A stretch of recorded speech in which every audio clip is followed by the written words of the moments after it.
कर प्रसूत प्रयोगेर भूल।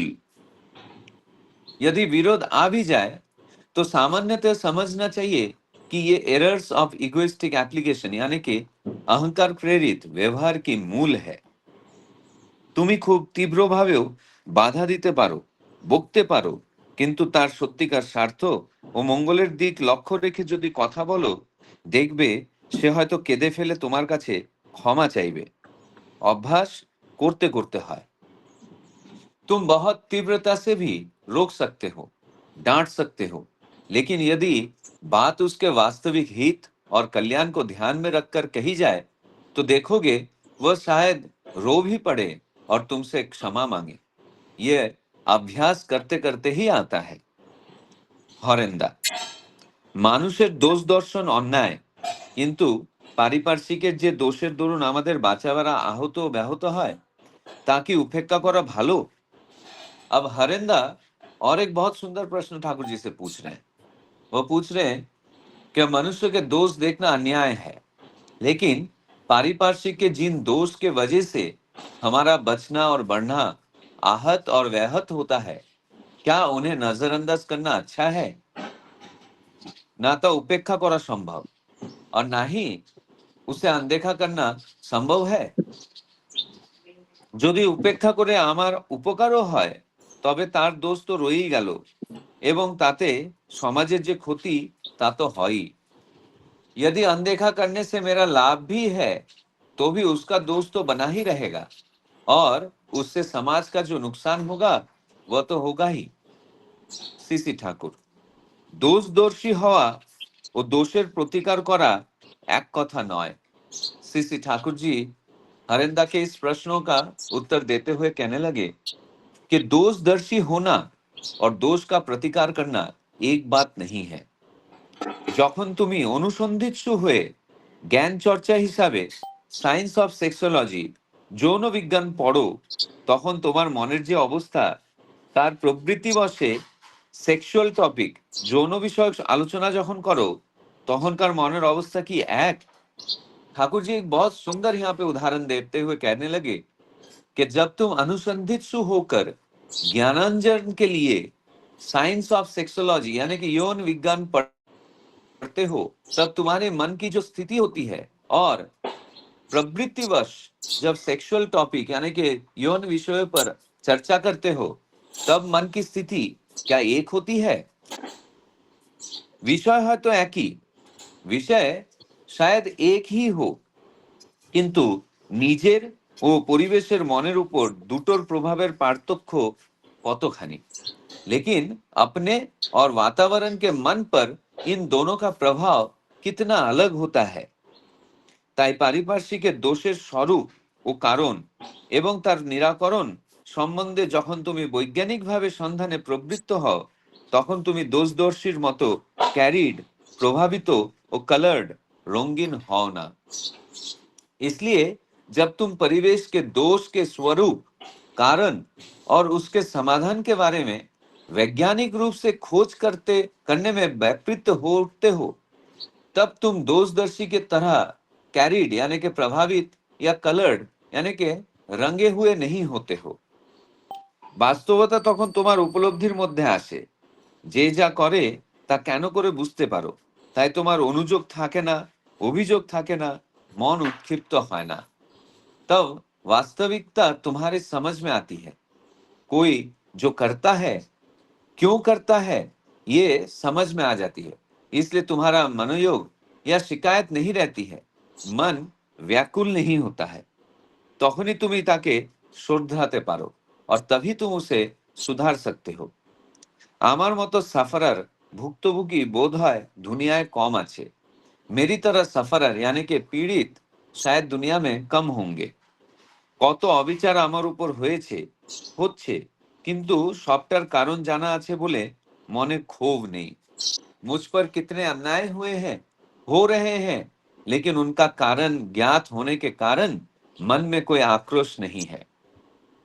প্রশ্ন, সমাজের কল্যাণের দিকে চেয়ে বিশ্বাসঘাতককে নাকি হত্যা করার বিধান দেওয়া আছে। एक प्रश्न आया ठाकुर जी के सामने कि समाज के कल्याण की दृष्टि से विश्वासघाती को मारने का प्रावधान बताया गया है। সিসি ঠাকুর, অমন্তর কথা আমার ভালো লাগে না। বিশ্বাসঘাতকের কাছে তার জীবনটা কম প্রিয় নয়। सीसी ठाकुर जी इस प्रश्न पर कहने लगे कि यह कठोर बात मुझे अच्छी नहीं लगती। विश्वासघाती के लिए भी उसका जीवन कम प्रिय नहीं है। তাই চেষ্টা করতে হয় তাকে বাঁচিয়ে রেখে ভালো করা যায় কিনা। इसलिए प्रयास करना चाहिए कि उसे जीवित रखकर सुधारा जा सके या नहीं। যদি তেমন একজন ফেরে, সে হয়তো শত শত লোককে ফেরাতে পারে। यदि ऐसा कोई व्यक्ति सुधर जाए तो वो सैकड़ों को सुधार सकता है। আর তাকে ভালোবাসবো বলে যে তার দোষটা ভালোবাসবো তা তো নয়। और उसे प्रेम करने का अर्थ ये तो नहीं है कि उसके दोष को भी प्रेम किया जाए। কিরণদা, ঠাকুর, আপনার কাছে যখন কথাগুলি শুনি তখন তো কিছুই কঠিন মনে হয় না, কিন্তু কার্যক্ষেত্রে কঠিন লাগে কেন?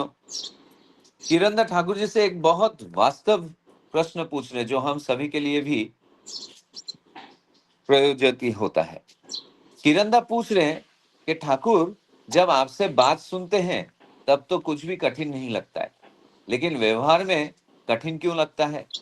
सीसी ठाकुर, তা তো হবেই। এখন তো শুধু নিচ্ছ, মাথায় ভরছো, কিন্তু সেগুলি কাজে ফলাতে গেলে ভিতর বাইরের সেসব অন্তরায় আছে তা কাবেজে এনে অনবস্ত যা তা অভ্যাসে পরিণত করে অগ্রসর হতে হবে। এই তো साधना। सीसी ठाकुर बहुत सुंदर रूप से इस प्रश्न का उत्तर देने लगे। वो कहने लगे, यही तो होगा। अभी तो केवल ग्रहण कर रहे हो, मन में भर रहे हो, लेकिन उन्हें व्यवहार में उतारने के लिए भीतर बाहर की जो बाधाएं हैं उन्हें वश में लाकर अपरिचित को परिचित बनाकर आगे बढ़ना होगा।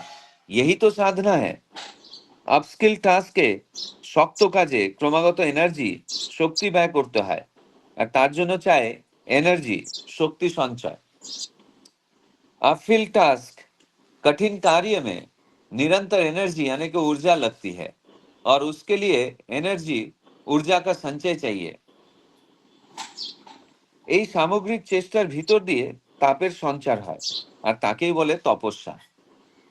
इस समय प्रयास के माध्यम से जो उष्णता उत्पन्न होती है उसे ही तपस्या कहते हैं। जय गुरु। जय गुरु। श्रद्धेय सूरजदा बहुत सुंदर भाव से और बहुत निपुण भाव से इस आज का जो विषय वस्तु है उनको पाठ किए हैं और उनको हिंदी में अनुवाद करके बताया है।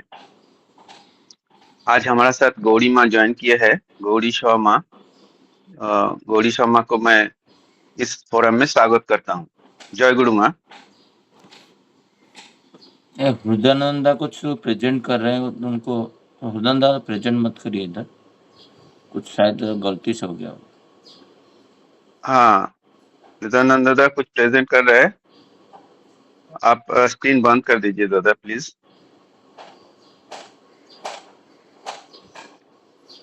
आज का जो विषय, जय गुरु।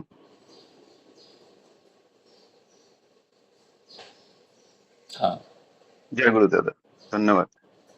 आज का जो विषय वस्तु है वो मैं संक्षेप में बता देता हूँ। 4 पैराग्राफ है। अमर भाई सीसी ठाकुर जी से प्रश्न पूछ रहा है कि इष्ट स्वार्थ प्रतिष्ठा के लिए किसी को सामने ही उसको आचरण के बारे में आलोचना किया जाए और उसमें वो विरोधी बनकर खड़ा हो जाए तो क्या किया जाए? ठाकुर जी उत्तर में बोले, अगर तुम किसी को बाधा देते हो और वो समझते हैं कि तुम उसका हित में ही बाधा दे रहे हो, उनका प्रति श्रद्धा है तुम्हारा और उनको उसका जो गुण है उसको ऊपर तुम तारीफ कर रहे हो, तब कोई बाधा नहीं आएगी। हालांकि वो अनुतप्त होके रो पड़ेंगे। अगर फिर भी बाधा आती है तो इसका मतलब है एरर ऑफ इगोइस्टिक एप्लीकेशन। दूसरा पैराग्राफ ये है कि हरेंद्र ठाकुर जी से प्रश्न पूछ रहा है कि मनुष्य को दोष देखना अन्याय है, लेकिन पारिपार्श्विक में जो दोष के कारण हमारा बचना और बढ़ना में रुकावट आती है उसको नजरअंदाज करना क्या अच्छा है? अगर नजरअंदाज करके भी हमारा उपकार होता है तो दोष तो रह ही जाता है और उसमें समाज का जो क्षति होता है वो तो होता ही है। शशि ठाकुर जी इस प्रश्न का उत्तर में बोले, दोष देखना और दोष का प्रतिकार करना एक बात नहीं है। जब तुम अनुसंधित होकर ज्ञान चर्चा के हिसाब से साइंस ऑफ सेक्सोलॉजी पढ़ते हो, तब तुम्हारा मन का जो अवस्था है और प्रवृत्ति का वश में आके जब तुम सेक्सुअल टॉपिक को आलोचना करते हो, तब जो मन का अवस्था है, ये दोनों अवस्था एक नहीं है। विषय एक ही है, लेकिन अपना और परिवेश का, मन का ऊपर ये दोनों का जो प्रभाव का जो कितना तफात है। इसलिए जब तुम पारिपार्श्विक का दोष का असली चेहरा और कारण एवं उसका निराकरण का संबंध में तुम वैज्ञानिक भाव से अनुसंधान करते हो, तब तुम दोष देखने वाला इंसान को जैसा कैरिड और कलर्ड नहीं होते हो। वास्तव अवस्था तुम्हारा उपलब्धि में आते हैं। वो इंसान जो करता है और क्यों करता है, ये तुम्हारा समझ में आती है। इसलिए तुम्हारा कोई शिकायत नहीं रहता, मन विचलित नहीं होता, तब तुम उसको सुधार सकते हो। मेरा जैसा सफरार इस दुनिया में बहुत कम ही है। मेरा ऊपर कितना नाइंसाफी हुआ है, लेकिन ये सब का कारण मुझे मालूम है, इसलिए मन में कोई दुख नहीं है मेरा। तीसरा पैराग्राफ, एक दादा ने ठाकुर जी से प्रश्न पूछे कि समाज कल्याण के तरफ से नजर रखते हुए विश्वासघाती को हत्या करने का जो विधान है, वो क्या सत्य है? श्री ठाकुर जी इस प्रश्न का उत्तर में बोले, ऐसा बात मुझे अच्छा नहीं लगता। कोशिश ऐसी होनी चाहिए कि उनको जिंदा रखकर सुधारने का कोशिश करना। अगर एक जन भी सुधर जाता है तो वो 100 लोग को सुधार सकता है। और चौथा पैराग्राफ ऐसा है, किरणदा प्रश्न पूछे, ठाकुर जी आपका बात जब सुनता हूँ तब कुछ कठिन नहीं लगता, लेकिन जब करने जाता हूँ तब क्यों कठिन लगता है? श्री ठाकुर जी उत्तर देते हुए बोले, ये तो होगा ही। अभी तो सब सुन रहे हो, लेकिन जब उन सब को काम में लगाओगे, तब अंदर बाहर जो सब बाधाएं हैं, उनको कब्जे में लेके अनुभ्यास को अभ्यास में बदलना होगा। ये बहुत कठिन काम है। इंग्लिश में बोला जाता है तो अपहिल टास्क। इसके लिए क्रमागत शक्ति चाहिए, इसलिए शक्ति का संचय करना चाहिए और इस चेष्टा से अंदर में एक उष्णता पैदा होता है, उष्णता का संचार होता है, और यही है तपस्या। यह है आज का विषय वस्तु, 4 पैराग्राफ। इस विषय वस्तु के ऊपर आलोचना रखने के लिए मैं श्रद्धेय श्री सुरलदा को अनुरोध करूंगा आलोचना करने के लिए। जय गुरु सुरलदा। जय गुरु। यहाँ पे जो पहला पैराग्राफ है, जहाँ पे अमरदास ठाकुर जी से ये पूछ रहे हैं कि इष्ट और स्वार्थ प्रतिष्ठा के लिए अगर किसके सामने उसके आचरण का समालोचना करना है और उससे अगर विरोधी हो उठे वो, तब क्या किया जाए। तो यहाँ पे इष्ट और स्वार्थ प्रतिष्ठा के वजह से अगर किसी के सामने उसका आचरण का समालोचना करना पड़े तो क्या करना चाहिए ताकि वो विरोधी ना हो उठे। बहुत सुंदर एक प्रश्न अमर भाई पूछ रहे हैं ठाकुर जी से। जब हम लोग ठाकुर जी के इष्ट स्वार्थ प्रतिष्ठा के लिए हम लोग बाहर निकलते हैं या फिर हम कुछ काम में हम जुड़ जाते हैं, तो ऐसा बहुत बार होता है कि हमारा मतभेद होता है या फिर पर्टिकुलरली कोई एक, क्योंकि हम मनुष्य है तो हमारी खूबियां होंगी और कुछ खामियां भी होंगी। तो ये जो खामियां हैं जिससे हम कमजोरी कहते हैं, तो किसी के अंदर अगर उस कमजोरी की वजह से इस स्वार्थ प्रतिष्ठा में अगर थोड़ा सा भी उसमें अगर कमी आ जाए, तो हमें उस इंसान को कुछ इस तरह से कहना होगा जिससे उसे बुरा भी ना लगे और उसे उसका जो कमजोरी है उसका भान भी हो जाए। तो ठाकुर जी यहाँ पे बोल रहे हैं कि गुण ग्रहण मुखर जो आलोचना है वो मन का खुराक होता है। तो हमें यहाँ पे समझना हो कि गुण ग्रहण मुखर क्या होता है। तो गुण का मतलब होता है कि आप किसी एक इंसान के जो सद्गुण है या फिर उसके जो विशेषताएं हैं या फिर योग्यता है या फिर उसके कुछ अच्छे अभ्यास, इसी को हम गुण समझते हैं। अब ग्रहण का मतलब क्या होता है कि उनके जो ये सद्गुण या विशेषताएं हैं या तो योग्यताएं हैं, उसे स्वीकार करना या फिर उसे मान्यता देना, और इससे दूसरे के जो अच्छे गुण हैं उसे पहचानना और दिल से स्वीकार करना, ये भी जो गुण ग्रहण मुखर है उनका एक गुण होता है कि मैं इतना कैपेबल हूं कि किसी के अंदर अच्छे और बुरे दोनों चीज है, मैं उसके जो अच्छाइयां हैं उसको पहचान भी रहा हूं और उसे सबके सामने स्वीकार भी कर रहा हूं। और मुखर का मतलब होता है कि भावार्थ जो है वो होता है स्पष्ट वाचक, या तो फिर उसे बोलकर या तो अभिव्यक्ति करने वाला इंसान। अब अगर इन तीनों को मिला दिया जाए तो गुण ग्रहण मुखर का अर्थ होता है कि एक ऐसी व्यक्ति जो दूसरे के अच्छे गुण को सिर्फ पहचानता ही नहीं, बल्कि उसे शब्दों में खुलकर या तो आत्मीयता के साथ दूसरों के सामने कहता भी है। अब इसे एक उदाहरण के तौर पे मैं बोल सकता हूं। ठाकुर जी जब यहाँ पे गुण ग्रहण मुखर होने की बात कर रहे हैं तो उनका ये कहना है कि हमारा जो संवाद है, मतलब हम दूसरों के साथ जो बातचीत करते हैं, वो गुण केंद्रित होना चाहिए।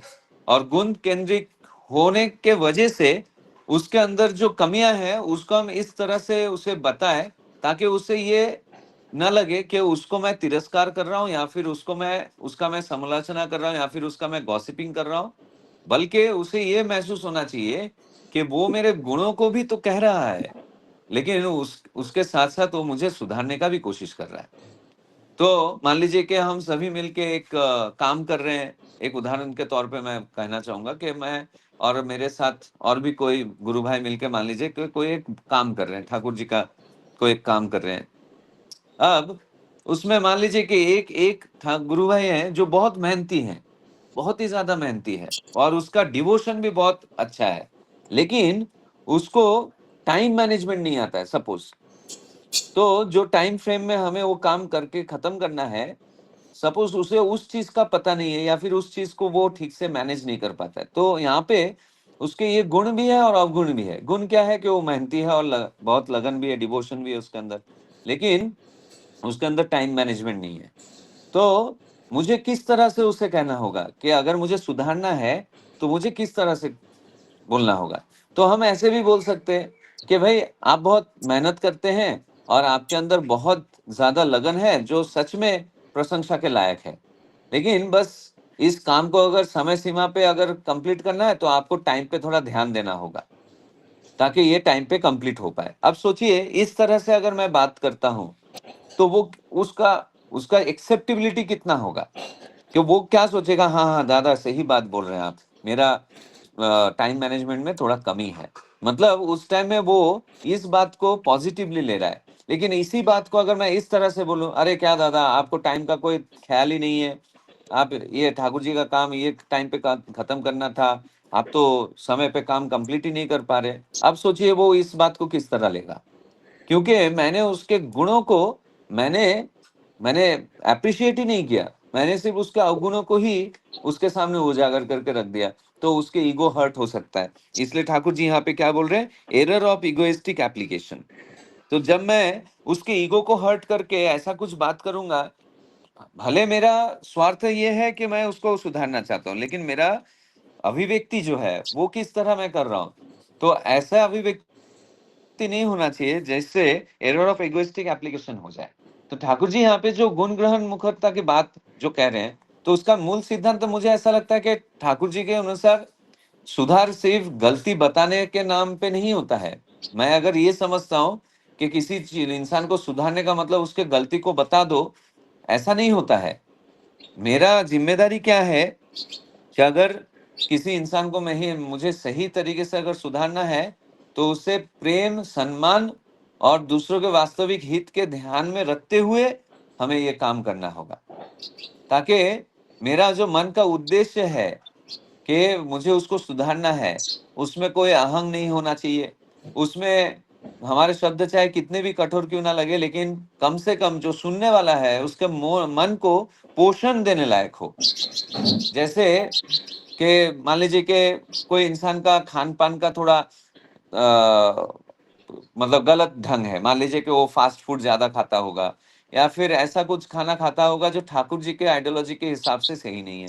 तो मैं अगर उसको इस तरह से कहूँ, करे दादा आप तो कुछ भी खाते हो, ऐसा नहीं। मुझे ऐसा बोलना होगा कि देखिए ठाकुर जी के विधान के अनुसार ठाकुर जी ने तो ऐसा ऐसा कहा है, आप अगर इस तरह से खाना पीना खाएंगे तो आपका जो आयु है वो बढ़ेगा और आपका कर्म क्षमता भी बढ़ेगा, जिससे मुझे बहुत अच्छा लगेगा। अब इस बात को इस तरीके से परिवेशित करने से वो उस बात को समझेगा भी और उसे एक्सेप्ट भी करेगा। उसको ये महसूस होगा कि मैं कितना उनका भला चाहता हूँ। तो क्या होगा, उनके जो अवगुण है वो सुधर तो जाएगा ही, उसके साथ साथ वो बातों का आने वाले दिनों में भी फॉलो करने का कोशिश करेगा। इससे क्या होता है, हम विरोध से बच सकते हैं। ठाकुर जी जो यहाँ पे बोल रहे हैं कि विरोध से बचना, तो इससे विरोध आने पर समझना होगा कि एरर ऑफ इगोइस्टिक एप्लीकेशन। तो मैं इस तरीके से काम करूंगा, इस तरीके से बात करूंगा कि विरोध आए ही नहीं है, विरोध से हम बच जाए। तो कैसे बचना है, तो उसके प्रति श्रद्धा और स्नेह के साथ मेरे बातों को उनके सामने रखना होगा, ताकि विरोध की संभावना एकदम कम हो जाए। क्योंकि वही एक तरीका है जिससे हम सामने वाले के मन को छू सकते हैं और उनके मन के अंदर के परिवर्तन को भी हम ड्राइव कर सकते हैं। तो ठाकुर जी यहाँ पे बोल रहे हैं कि कभी कभी परिस्थिति के अनुसार सुधार जो है वो बहुत कठोर रूप में हो सकता है, लेकिन ये कठोरता जो है वो उसके कल्याण के लिए है। ये भावना उनके मन के अंदर डालना होगा कि कभी कभार ऐसा हो सकता है कि मैं जोर से डांट दिया कि अरे आपको नहीं समझता है कि ऐसा करने से आपको नुकसान हो सकता है। मान लीजिए कि किचन में खाना बना रहे हैं आनंद बाजार में, जो सिलेंडर जो अपना जो गैस स्टोव है उसको माचिस से मान लीजिए हम तीली लगा रहे हैं, तो अचानक से ऐसा हो सकता है कि उसका हाथ जल जाए। उस वक्त अगर मैं वहां पे खड़ा हूं और मुझे अगर उसको उस टाइम में रोकना है, तो शायद से मैं बहुत जोर से तीव्रता के साथ में उसे डांट दिया, अरे आपको नहीं समझता है कि आपका हाथ जल जाएगा। ये जो मैंने जोर से बोला, लेकिन उसका अभिप्राय क्या है कि मुझे उनको हाथ जलने से बचाना है।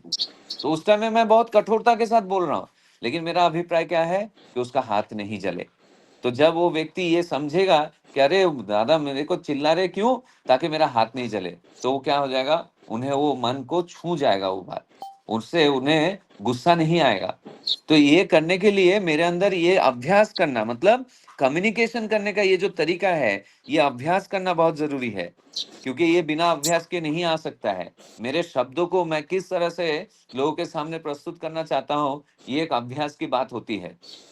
क्योंकि कम्युनिकेशन करना या फिर किसी के इंसान के हृदय को छूना, ये उसी के द्वारा हो सकता है जिसके अंदर वाणियों का वो जो शक्ति है वो है, कि आप किस तरह से उस इंसान के साथ अपने मन की बात को आप कह रहे हो, ताकि आपका बात उसको आपके मन के साथ जोड़ दे, उसमें कोई अहंकार ना हो, उसमें कोई ऐसा चुभने लायक बात ना हो। आप इस तरीके से बात कर रहे हैं जिससे उसके सामने वाले के क्षमताओं का विकास हो। ऐसा नहीं कि वो सिकुड़ जाए, क्योंकि ऐसे होने पर अगर मैं ऐसा बात कर रहा हूँ जिससे उसके प्रतिभा को मैं कमजोर कर दे रहा हूँ या तो फिर संकुचित कर दे रहा हूँ, तो इसका मतलब मैं इष्ट स्वार्थ प्रतिष्ठा में खुद एक बाधा बन के खड़ा हो जा रहा हूँ। इसलिए मुझे इस तरह से कम्युनिकेशन करना होगा, इस तरह से उनके बात मतलब जो गलतियां हैं उसको इस तरीके से आलोचना करके उन्हें सुधारना होगा, ताकि उसके अंदर के जो क्षमताएं हैं वो और ज्यादा विकसित हो, और ज्यादा ठाकुर जी के काम में वो प्रेरित होके खुद को सुधार के और ज्यादा वो इष्ट स्वार्थ प्रतिष्ठा में डूब जाए। तो यहाँ पे मुझे ऐसा लगता है इस पर्टिकुलर पैराग्राफ का अगर मैं समराइज फॉर्म में बोलूं कि संबंध और सुधार, ये दोनों प्रेम सम्मान और एक दूसरे के विकास की सेवा पर आधारित होती है, और यही होनी चाहिए। क्योंकि बिना प्रेम का सुधार करने का जो आलोचना है वो आलोचना नहीं होता है, वो समालोचना बन जाता है। जबकि प्रेम से किया गया जो सुधार है वो एक मार्गदर्शन बन जाता है।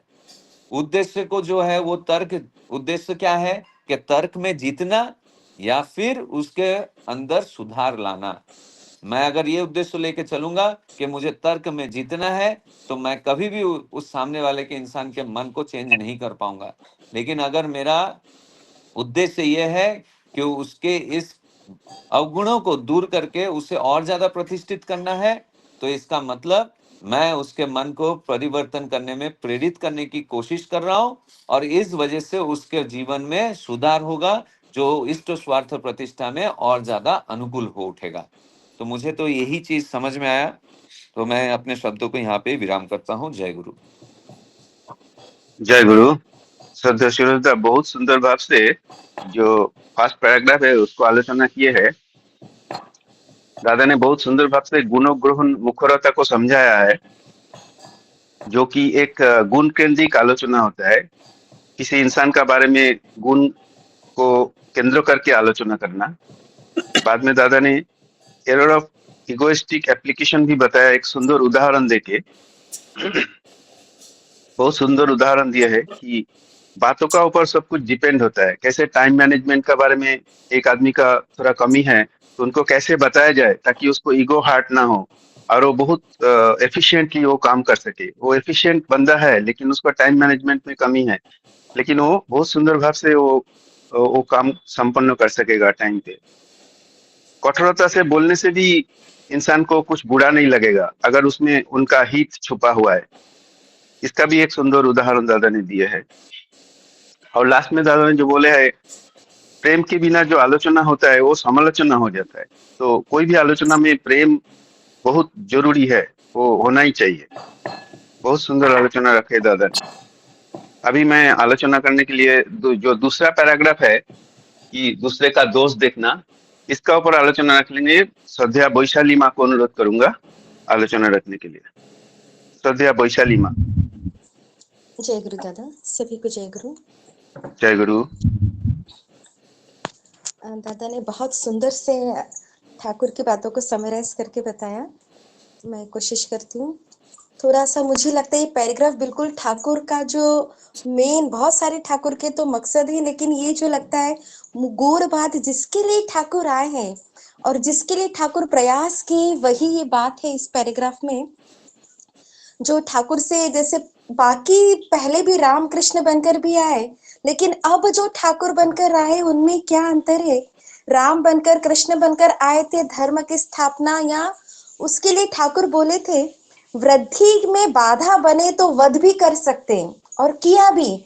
लेकिन आज के समय के लिए ठाकुर क्या बोले हैं, मरो मत, मारो भी मत, मृत्यु को अवलुप्त करो।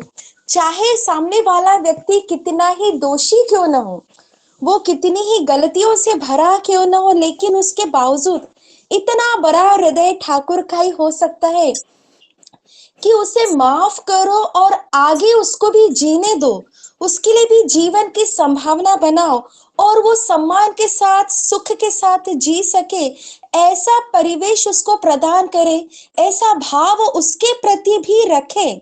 जो ठाकुर यहाँ पर दिए, दोषी को मत देखो, उसके दोष को देखो, दोष को अलग करो, लेकिन उसके लिए दोषी को जिम्मेदार मत ठहराओ। जो एक ठाकुर बोले हैं, दोष का खोज करना, किसी के अंदर गलतियों को निकालना और उनका निवारण करना, दोनों में भेद है। जैसे ठाकुर के समय का जो हेम कवि जी थे, तो ठाकुर जो थे हेम कवि जी को थोड़ी सी पीने की आदत थी, लेकिन ठाकुर उनको भी बहुत प्रेम करते थे। ठाकुर भी बोले ना, मुझसे क्या कम परीक्षा ली गई है। ठाकुर की भी बहुत परीक्षा ली है, कितने लोगों ने क्या क्या परेशान नहीं किया, लेकिन उसके बावजूद ठाकुर के हृदय में उनके प्रति प्रेम कम नहीं हुआ, बिल्कुल भी कम नहीं हुआ, बिल्कुल प्रभावित भी नहीं हुआ। ये कितनी बड़ी बात है कि एक बार हेम कवि जी ऐसे सुना था कि ठाकुर तो परम प्रेम में है, लोग बड़ी तारीफ करते थे। तो ठाकुर के पास वो ऐसी बहुत सारा शराब पीकर, अपने कपड़ों पे भी शराब डाल करके, इतना उनके पास से उसका महक आ रहा था, बदबू आ रहा था शराब का।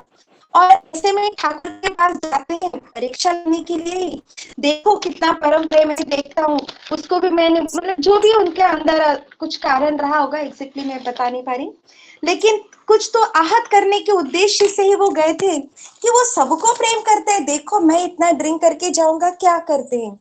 जाते हैं वहां पर, ठाकुर ऐसे बैठे कुछ गुरु भाइयों के बीच में, ठाकुर बढ़ करके उनको बिल्कुल हृदय से आलिंगन कर लेते हैं। उनका एकदम मन विचार एकदम परिवर्तित हो गया, वो तो बड़े गुस्से में आए थे। ठाकुर को भी गुस्सा दिलाने आए थे, खुद भी गुस्से में थे और इस तरह से आए कि उनको भी गुस्सा है। लेकिन उनका इस तरह का एकदम ठाकुर बड़े ही प्यार से आलिंगन कर लिए, उनका एकदम मन परिवर्तित हो गया, समझ नहीं आया अब क्या करें, क्योंकि इस सिचुएशन की तो उन्होंने कल्पना भी नहीं की थी। अब इस समय क्या रिएक्ट किया जाए वो समझ नहीं पाए और ठाकुर से बोलते हैं, ठाकुर आपने मुझे अपना लिया। ठाकुर एक लाइन बोलते हैं, मैंने तुझे अपनाया है, तेरी शराब को नहीं। अर्थात यहाँ पे वही ठाकुर कह रहे हैं, दोष को मैंने अपनाया नहीं है, दोषी में कोई गलती नहीं, वो व्यक्ति है। व्यक्ति में हजार कमियां होंगी। जो ठाकुर किशोरी मोहन जी के साथ इतने समय रहे, एक खूबी ढूंढने के लिए, दोष तो पूरा गांव बताता था। माता जी को, उनकी माँ को भी आकर के बहुत सारा उनके खिलाफ भरते थे, उसके साथ मत जाने दो, ऐसा है वैसा है, बेटा ऐसा हो जाएगा। उसके बावजूद लेकिन उनके पिता को भरोसा था कि मेरा बेटा ऐसा हो ही नहीं सकता, वो जैसे के साथ वैसा नहीं, अपने जैसा सबको कर देगा, वो किसी के जैसा नहीं होगा।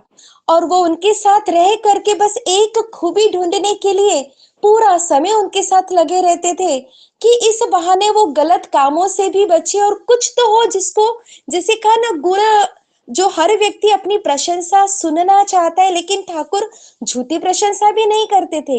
एक इतनी खूबी ढूंढते थे जो सही भी होती थी और सामने वाला भी सोचता था अरे क्या मैं ऐसा हूं, और वो रहता था। तो ऐसे ही जब तालाब में तैरते तैरते दोनों तैर रहे थे, ठाकुर भी उनके साथ, किशोरी मोहन जी भी, ऐसे ही उनके मुख से कुछ गान निकलने लगा किशोरी मोहन जी के। ठाकुर ने टक से पकड़ा, अरे वाह तुम कितना मीठा गाते हो, तुम्हारा गला तो कितना मधुर है। और उस एक तारीफ को इतना कर करके उनको कीर्तन में लगा दिया। अर्थात यही जो ठाकुर हम सब से भी कहते हैं और करके दिखाए, व्यक्ति में एक जो गुण है उसको इतना निखारो, इतना पोषण दो कि उसकी अवगुण उसके आगे धूमिल हो जाए। ठाकुर ने काम क्रोध मद लोभ को भी बुरा नहीं कहा है, यदि उसका सदुपयोग किया जाए, यदि उसका उपयोग इष्ट स्वार्थ प्रतिष्ठा में किया जाए। जैसे एक चाकू है, घातक है, तकलीफ देगा, लेकिन आपको उसका उपयोग करना नहीं आता है तो, यदि उसका उपयोग मैं सब्जी काटने में करूं तो मेरे लिए बहुत, it is a very good tool and device. लेकिन वही मैं किसी को मारने में, किसी को हानि पहुंचाने में, जाने अनजाने भी किसी को चोट लगाने में लग गया, तब तो वो बहुत घातक हो जाएगा। वैसे ठाकुर बोले हर प्रवृत्ति, वो चाहे जो लोभ की भी प्रवृत्ति है, लेकिन वो लोभ यदि दीक्षा कराने में, लोगों को ठाकुर से जोड़ने में, ठाकुर से प्रेम करने की कंपटीशन आ जाए, जो लोगों में टारगेट की कंपटीशन होती है, जब ये कंपटीशन आ जाए कि अरे मैं 50 लोगों को ठाकुर के पास लाऊंगा, मैं आज अपने आप से कंपटीशन करूं, मैं आज इतनी बजे उठूंगी या ऐसा करेंगे, इस भाव में आपका लालच आ जाए, लोभ आ जाए, वो लोभ बुरा नहीं है। लेकिन जब लोभ दूसरों को तकलीफ दे करके आगे स्वयं की प्रतिष्ठा करे, वही जो ठाकुर बोले हैं, दूसरों का दोष देखना अपने अंदर ही बटोरना है। जैसे मैं भी आई एम ए टीचर, कोई टीचर है, बच्चों की गलतियां, हम लोग टीचर की नजर गलती पर ही जाती है ऑब्वियसली, पता नहीं क्यों, लेकिन गलती अर्थात उनका जो राइटिंग में है या क्वेश्चन आंसर में, नॉट इन द कैरेक्टर और बिहेवियर। तो वहां पर गलती को हम सर्कल करते हैं। बच्चे भी कई बार आके बोलते हैं, मैम इतना सारा अच्छा लिखा, 10 में से 9.5 मार्क आया, वो हाफ मार्क उनको बहुत तकलीफ देता है, कट गया। मैम इतना सारा लिखा, आपको वो नहीं दिखता, एक छोटी सी गलती दिखती है। I told it's okay, it is a test, but if it will repeat in the final exam, then what happen? ये गलती मैंने सर्कल करा है कि मैं नहीं करूंगी तो कोई दूसरा करेगा, और ये गलती तुम्हारी नहीं सुधरी तो कितना बड़ा रूप ले सकती है। उस छोटी सी गलती के कारण तुम आगे बढ़ने से रुक न जाओ। Remaining I have given the 9.5 mark, you should see the 9.5, I have to see the half mark.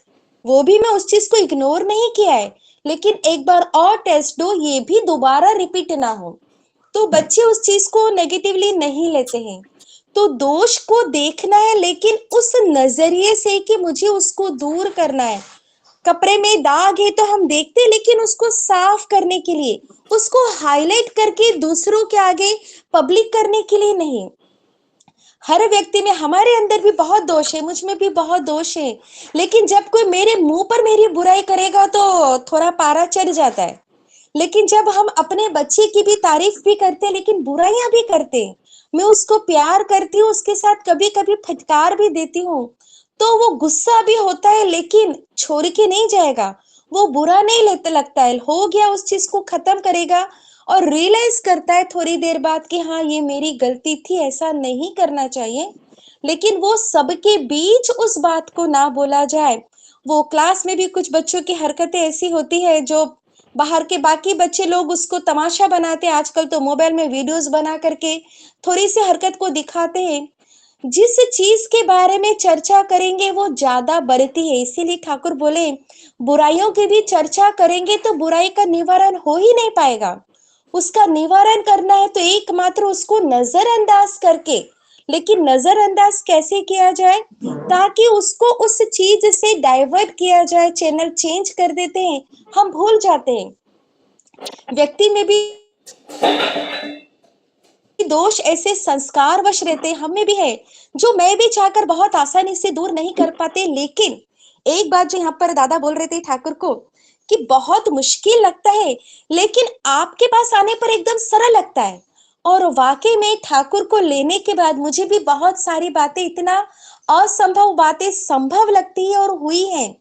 कई लोग मैं अपने दिखती, मेरे परिवार के भी जो मतलब स्वस्थ नहीं तो सोच भी नहीं सकते, आसाम के लोगों जो खान पान है, मेरे ससुराल के ही लोगों का खान पान ऐसा था कि कई बार कोशिश करके भी मुझे लगता था कि 7 जन्म में भी ये तो नहीं हो पाएगा। कुछ 2 लोग ऐसे हैं जो इतना प्रेमी थे कि मतलब छोड़ ही नहीं सकते, स्वस्थ नहीं तो वो सोच ही नहीं सकते थे, हो ही नहीं पा रहा था।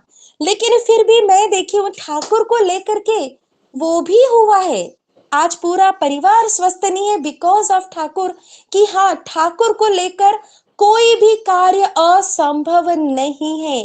किसी भी व्यक्ति में वो चाहे कितना ही गलत कार्य में लिप्त हो, कितना ही बड़ा दोषी हो, लेकिन उन सब का निवारण करके ठाकुर पूरी मैली चादर को भी बिल्कुल श्वेत चादर में परिवर्तन करने की क्षमता रखते हैं। यही रामकृष्ण और ठाकुर में अंतर है कि वो दोषी को मारने नहीं आए हैं, किसी का वध करने नहीं आए, लेकिन उसको फिर से उसके वो जो भी बुराइयां इवन संस्कार में भी क्यों ना हो, शायद एकदम परिवर्तन नहीं होगा लेकिन परिवर्तन आता है। वो कुछ कम जरूर होती है, कुछ समय लगता है, लेकिन होने की संभावना। और जितना अधिक प्रेम से पकड़ेंगे, जो रत्नाकर थे वो क्या थे, लेकिन उनके सानिध्य में आकर रत्नाकर से डाकू, रत्नाकर से वाल्मीकि बन गए। इतना बड़ा परिवर्तन भी हुआ है। और अभी भी ठाकुर को लेकर बहुत सारे लोग अपनी खुद की अनुभूति बताते हैं। क्या क्या उनमें कोई जमाने की बुराई नहीं जो उनके अंदर ना हो, लेकिन ठाकुर को लेने के बाद बिल्कुल मेटामॉर्फोसिस हुआ है। जो लोग भी खुद को, उनको लगता है कि मैं कलयुग से सतयुग में इसी जीवन में आ गया हूं, इसी जीवन में परिवर्तन संभव है एकमात्र ठाकुर को लेकर चलने पर। तो कुछ भी असंभव ठाकुर के समय में तो नहीं है, लेकिन हाँ ये ठाकुर करके भी दिखाए हैं। कितने व्यक्ति ठाकुर के समय भी, कितने लोग उनकी जान के दुश्मन थे, आज भी आचार्य दादा पर कई लोग घात लगाए, कुछ कुछ करते हैं, लेकिन वो खुद आकर के उनसे माफी मांगते हैं। ठाकुर से भी आके कई लोगों ने खुद माफी मांगी जो खुद कर रहे थे, और ये सिर्फ ठाकुर जानते हैं। लेकिन उनको भी ठाकुर ने माफ किया और उनमें परिवर्तन भी हुआ। उसी समाज के बीच में वो उसी तरह से रहे और आज भी जो से लोग रह रहे हैं। तो ये सब ठाकुर ने वही कहा है कि दोष को मत देखो, दोष को देखो तो उसका निवारण करने की नजर से, कि इसका सल्यूशन क्या है। सल्यूशन पाने के लिए प्रॉब्लम्स देखना है, प्रॉब्लम्स को हाईलाइट करने के लिए नहीं। और उसको होने के बावजूद उस व्यक्ति के प्रति आपका प्रेम कम ना हो, उस व्यक्ति को इस चीज का एहसास हो, या कम से कम अपने अंदर मुझे एहसास नहीं हो कि मैं उसे डाउन या इंफीरियर शो करने की नजर से ना हो। ठाकुर तो बोले ना, जो बड़ा है तुम्हारे साथ रहकर भी कोई अपने आप को बड़ा महसूस करे तब तुम बड़े हो, सामने वाले को तुम्हारे साथ छोटा महसूस हो। एक बार और ठाकुर का एक छोटा सा बात बता के मैं विराम दूंगी। ठाकुर के समय एक व्यक्ति था जो मतलब बहुत सारा ठाकुर को बहुत प्रेम करते थे, बहुत ठाकुर उनसे सेवा कराते थे, लेकिन कुछ उनमें भी दोष रहे होंगे। साथ बाकी जो ठाकुर के साथ रहने वाले दादा लोग हैं, वो लोग ठाकुर से कहते थे कि आप इस व्यक्ति को क्यों रखें, ये तो ऐसा है वैसा है। आपके पास आकर के ऐसे-ऐसे लोग बैठते हैं तो कुछ प्रतिष्ठित लोगों को यहाँ आने में थोड़ा शर्म लगता है। और एक दादा की बहुत बुराई करते थे। ठाकुर बहुत अनसुना करके फिर तुरंत बोलते उस व्यक्ति को बुलाकर, हाथ बिल्कुल उसकी पीठ पे थपथपाते हुए, ये पान बहुत अच्छा बनाता है, जा एक पान बना के ला। एक तारीफ, ठाकुर सिर्फ तारीफ करते थे और व्यक्ति इतना मतलब दिल से खुश हो जाता था। और वही अबिन दादा भी कहते हैं कि सांप जो है ना, वो शंकर जी ने सांपों को अपने गले में डाला है। अब इन लोगों को यदि मैं पकड़ के नहीं रखूंगा तो समाज में जाकर कितना विष फैलेगा। कौन इन्हें छोड़ सकता है? किसी को भी ठाकुर छोड़ने को नहीं बोले।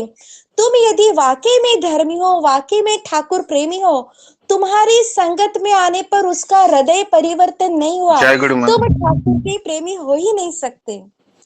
तो मैं इतना कह के अपनी वाणी को विराम देती हूँ। जय गुरु दादा। जय गुरु माँ।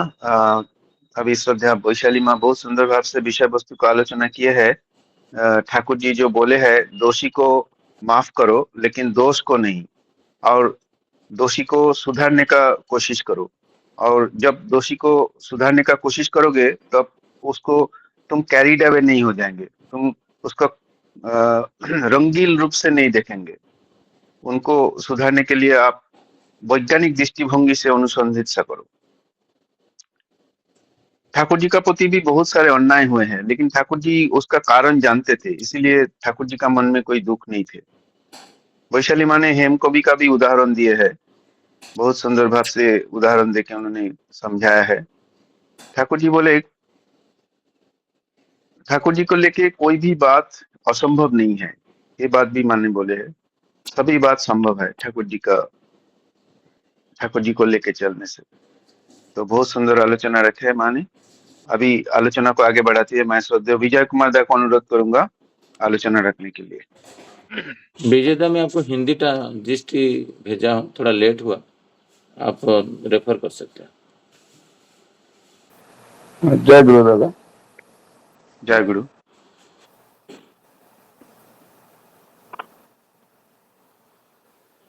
यहाँ जो है मनुष्य, हर मनुष्य में गुण और अवगुण तो है ही,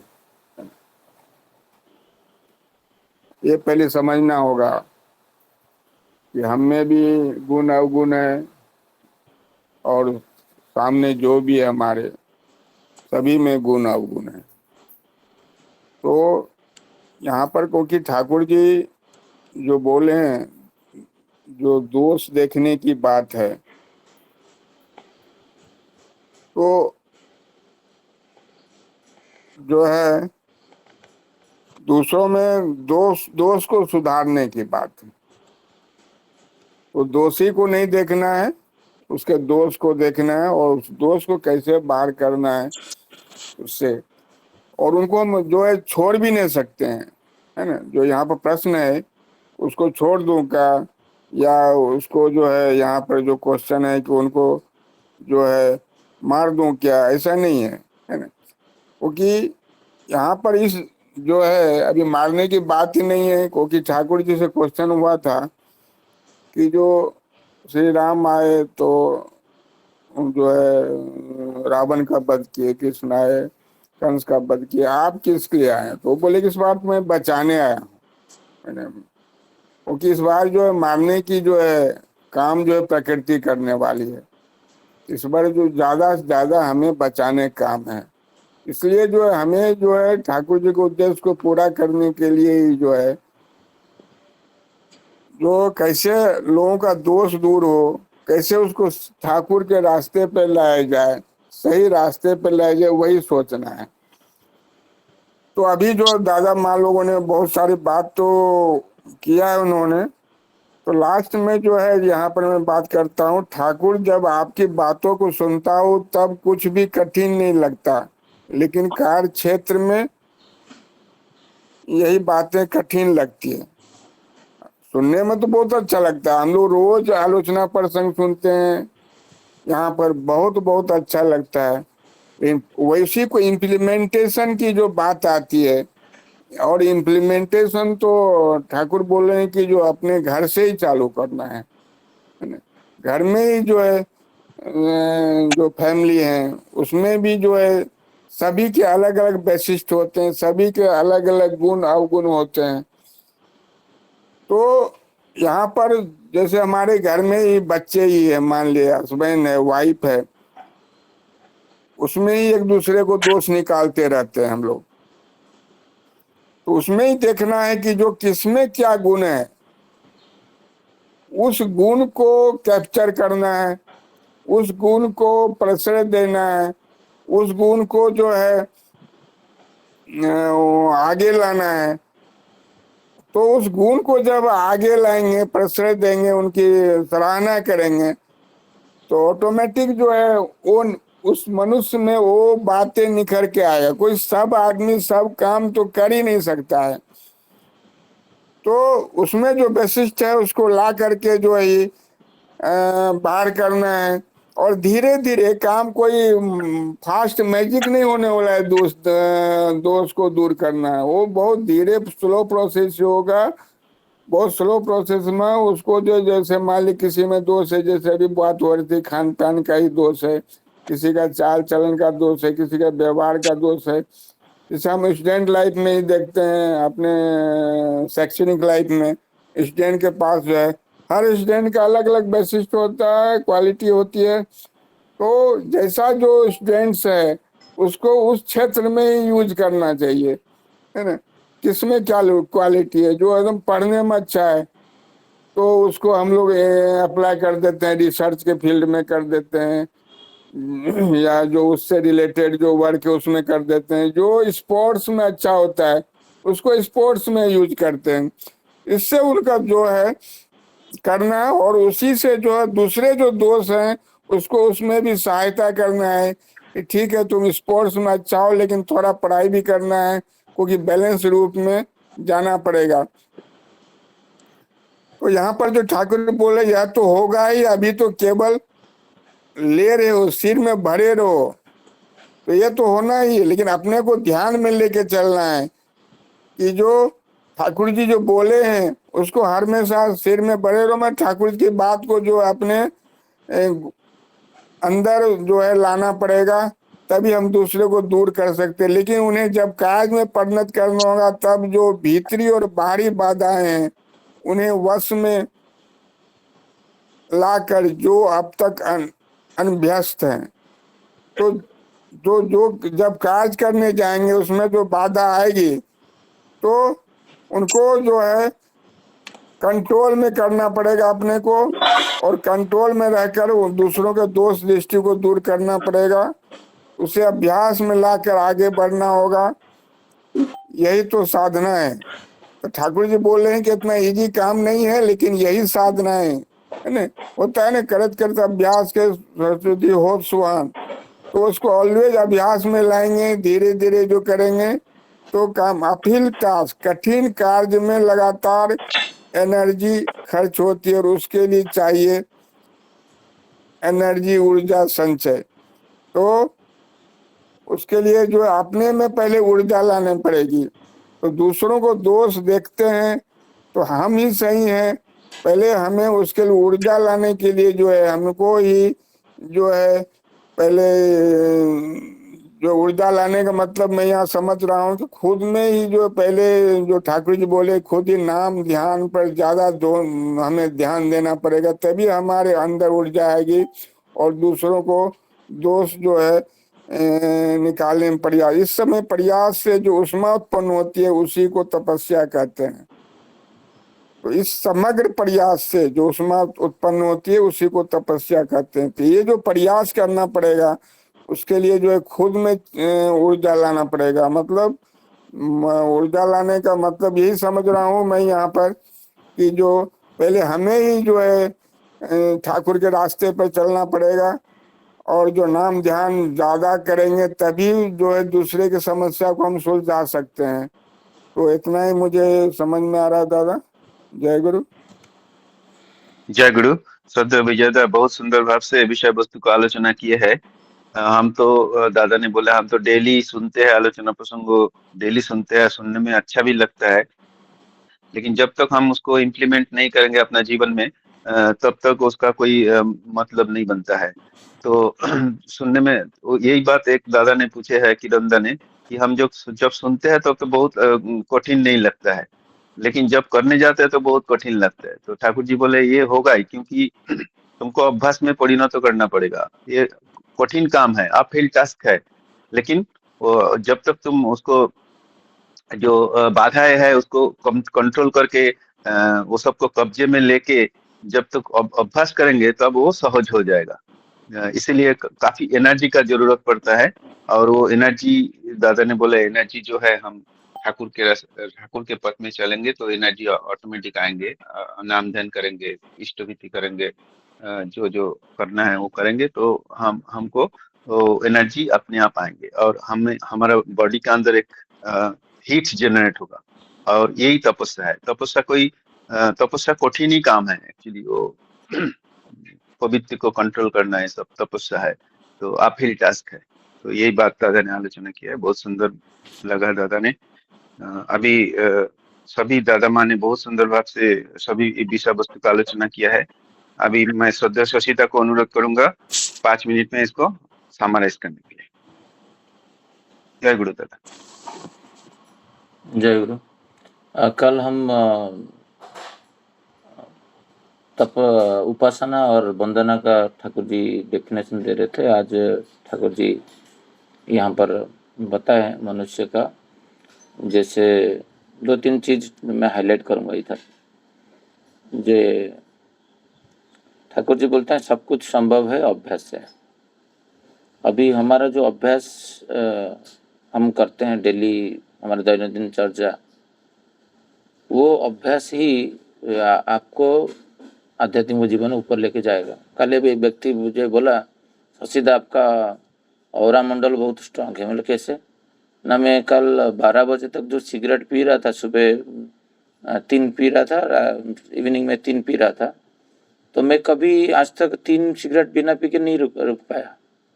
बट आपका जो 1 घंटा मुझे आप बातें किए हैं, जो मेरा लविंग सेंटर कौन है पूछे, जे पिता है कि माँ है, एक ही बताओ, वो दोनों बता रहा था। तो उनके बारे में सोचो, जे मैं परिप्रकाश करूंगा, सिगरेट पी रहा हूँ और उनको अच्छा लगेगा, यही सोच सोच के कल 12 बज गया। अब मैं पिया नहीं और इवनिंग में 1-2 पिया। तो मुझे आनंदित इसलिए हुआ जे ये अभ्यास, जो बोलने का अभ्यास, जो मनुष्य को, प्रत्येक मनुष्य को जीवन आदर्श में प्रैक्टिकल हवाबाजी बातें करने से कोई किसी के ऊपर प्रभाव पड़ेगा नहीं। जैसे ठाकुर जी बोल रहे हैं ना, जिसको दोषी को प्रेम करोगे भी, उसका दोष को भी प्रेम करना पड़ेगा। उसका दोष जो है उसको प्रेम नहीं करोगे तो दोषी को प्रेम करना मुश्किल हो जाएगा।